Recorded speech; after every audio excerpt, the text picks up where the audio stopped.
So, hi guys! Welcome back to my channel. Luto serya muna tayo. And today is June 20, 2026, Sabado. So, Sabado, may time tayong magluto ng pang-ulam. Okay, so for today's video guys, magluluto tayo ng pang-dinner. At ito ay ang ginisang sayote na may manok. Ayan, so nakikita nyo guys, hindi natin yan ika-cut yung video natin. Ayan, so napapainit na tayo ng mantika at gigisahin na natin yung kailangan natin gisahin. So, simulan natin sa sibuyas at saka bawang. So, pag ako ang nagluluto guys, diretsahan, sabayan dalawa. Okay, sabayan. Hindi na ako kasi kami lang naman ng asawa ko yung kain. So, anyway, nasanay niya din ako na isasabay ko yung sibuyas at saka bawang. Ayan. So, ASMR tayo ngayon. Yun. So, golden brown natin siya kaunti. Ayan. So, medyo nagkakakulay na yung natin. Medyo nag-golden brown na siya. So, hindi na natin siya aantayin na masunog. So, ilalagay natin yung chicken natin. Chicken breast po yung gagamitin ko. Ayan. Gigisa muna natin yun siya. Para hindi malasa.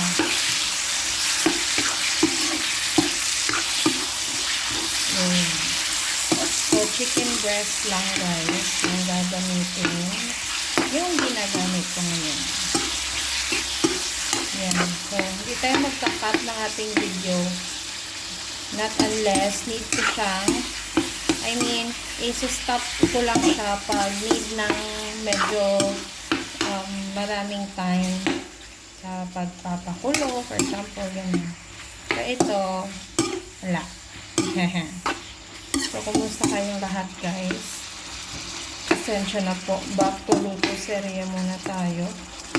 Kasi, nangingitim na yung ating WH at gutom na si Lolo Whitey sa upload ko kasi hindi na ako nakapag-upload masyado ng long form.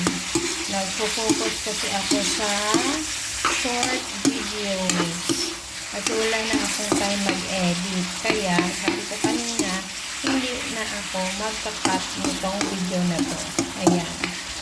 So, after nyan, since ito po ay karne, lalagyan natin siya ng first batch ng paglagay natin ng paminta. Ayan. Para hindi siya, malangsa. Ayan.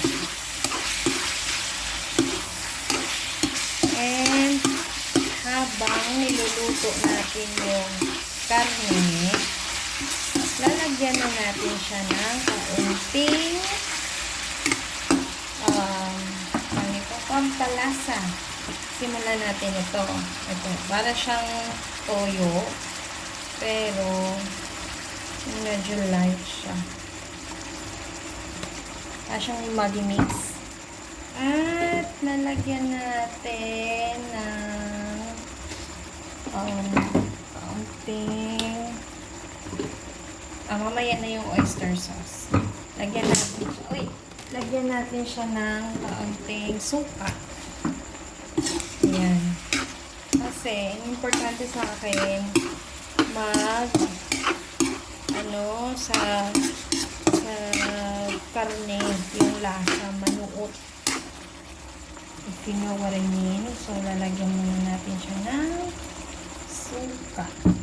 Kaunting suka.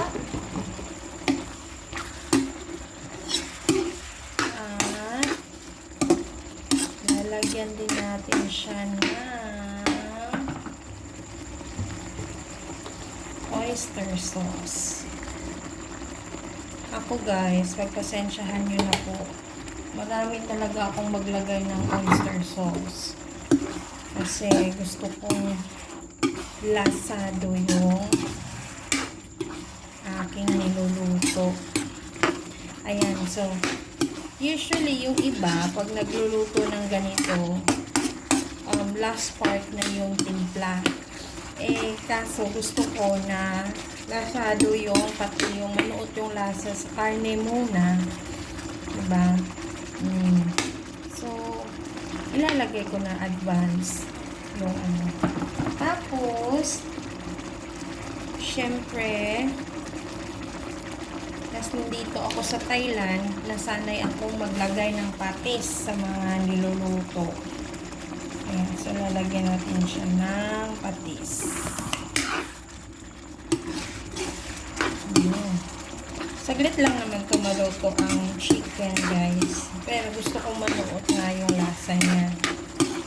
And, okay. So, dito, stop ko muna yung video kasi papakuluan ko muna siya gamit itong sabaw niya lang ng 1 minute. Okay, so ayun na guys, after 1 minute na nuot na sa wakas yung yung lasa sa karne, at saka na natin ilalagay ang ating mahiwagang nakikita niyo dyan sa taas. Ayan, lugasan ko na yan. Ilalagay na natin yung sayote. Ayan. So, kaunting karne lang ginamit ko, guys. At dapat maraming gulay. Maraming sayote. Ayan. Ano po yung tawag ng sayote sa inyo? May ibang tawag po ba kayo sa sayote? Sa amin, sa Bisaya, sayote din. Ayun. So, pagkatapos niyan, i-mix muna natin. Wow, gusto kong kainin. Ayan, mix muna natin siya. Tapos,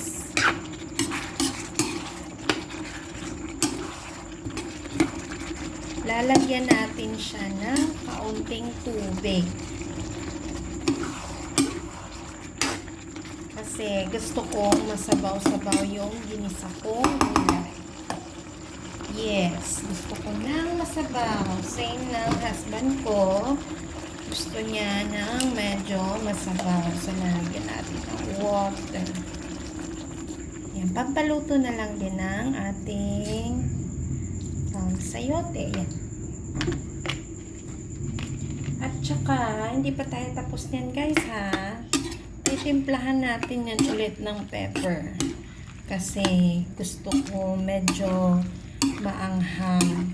Ayoko naman siyang lagyan ng sili. Iba yung gusto kong anghang. Ayan. So, ayan. Feeling ko, dadagdagan ko pa ng tubig. Ayun. Hanggang dyan lang. At, this time, lalagyan natin siya ng paminta uli. Pepper. Okay. Gusto ko yung yung parang maanghang siya in a way na mainit siya sa lalamunan. Alam nyo yun? Alam nyo yung feeling na yun. Ayan. So, kasi na-miss kong lutong Pilipinas, guys. So, ngayon, since Sabado, magluluto tayo dito sa bahay. Diba? Why not? And, hindi pa tayo tapos, guys. Okay, wait lang. Tikman ko muna yung sabaw.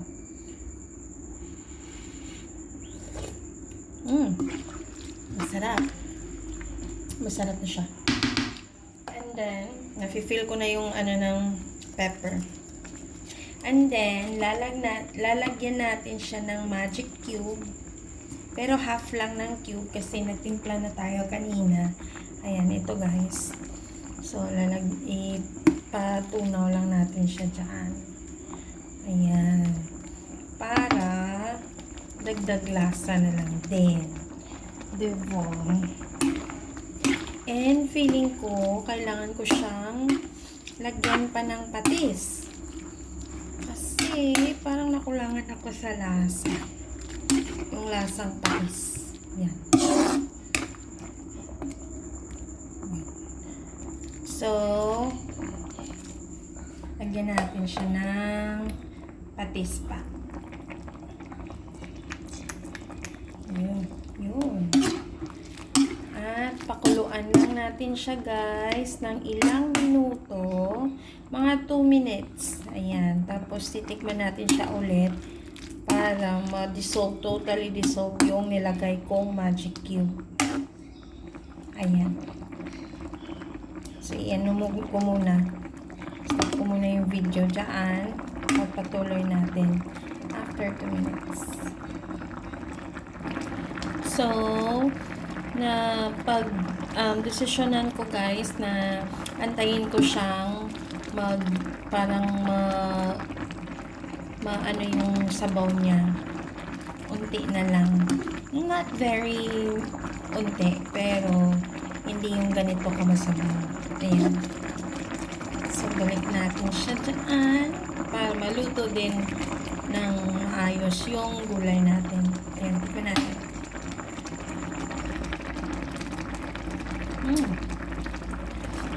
Perfect ang sabaw. Love it. So, ayan, kumukulo siya po. Aantayin lang natin na mag-reduce yung sabaw niya. And ready to eat na siya. Yay! So, dyan na muna. Ayan, ko muna yan dyan. Para may ASMR kayo ng ginisang sayote with chicken. Enjoy!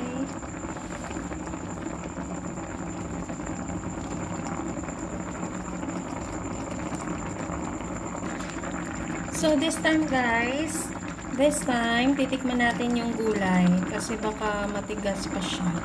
Ayan, titikman natin siya. Tingnan natin kung okay na. Ang init. Siyempre, mainit kasi bagong luto. Teka lang guys. Hindi ko makagat agad yung gulay.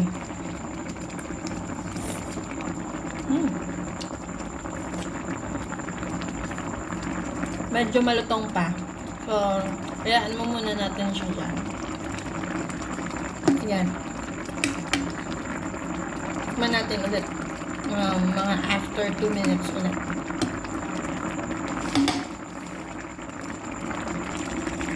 So, by the way guys, may isi-share lang ako sa inyo. Hindi ko lang din kasi alam bakit na halos lahat ng mga gulay na naluluto ko dito sa Thailand.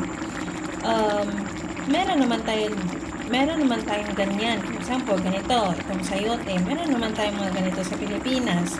Saka yung eggplant, yung talong. Meron naman tayo sa Pilipinas. Pero yung pansin ko, yung mga gulay nila dito, ang hirap palambutin. Ang tagal palambutin. Ewan ko anong meron. Same lang naman ng way ng pagluto. Ayan, katulad nito. Kanina pa to, nakakulo. Pinakuluhan na. Pero, medyo crispy pa din siya. Ewan ko ba kung anong, baka may nilalagay sila sa mga ano nila, ng mga something para pampa-preserve or pampatagal ng pagka-fresh ng crispy ng ano nila, gulay. Kasi kahit yung opo, alam niyo yung opo, di ba? Yung puti na gulay. Saglit lang yung pakuluan sa Pilipinas eh. Dito, medyo ano talaga yung diferensya nila. May diferensya talaga sa pagpapakulo, pagpapalambot. Yan. So ito, additional time na naman tayo kasi medyo crispy pa yung ano natin. So, antayin muna natin siyang lumambot. So, medyo nag-reduce na yung sabaw niya guys. At titikman na natin. Baka pwede na. Ayan. Tikman natin siya. Init.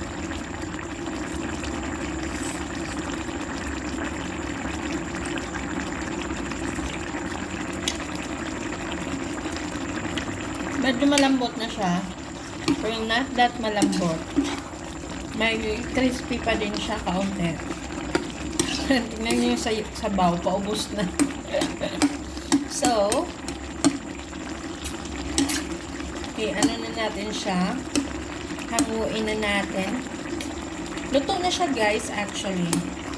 Okay na, convinced na ako sa ano niya, pagkalambot at medyo crispy.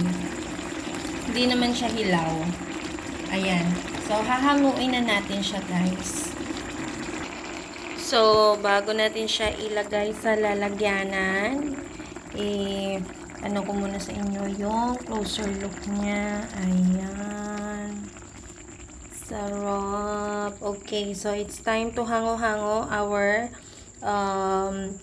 ginisang sayote with chicken. So, ito na guys. Hanguin na natin siya para tayo ay makakain na ng dinner. Ayan, sarap. Tingnan nyo yan guys. Mas maraming gulay kaysa sa karne. Dati, nung bata pa ako, naalala ko, hindi ako masyadong kumakain ng gulay. Ngayon, na marami ng napapansing mga sakit-sakita ng katawan. So, kailangan tayong kumain, bumanat na kumain ng gulay. Ayan. So, ganyan yung itsura ng ating ginisang, tawag nito, sayote. Ganito din po ba kayong magluto ng sayote? Kasi ako guys, ganito ako magluto. Hindi ko talaga, parang nanonood ako minsan sa mga ibang videos paano magluto ng certain food, pero in the end yung gusto kong lasa pa din yung masusunod. Alam niyo yun. Ayan, so luto na po ang ating sayote, ginisang sayote with chicken. Ayan, maraming salamat po sa inyong suporta guys, and hanggang dito na lang po ang ating video. Sa susunod po na upload. Bye-bye! Sawadee ka!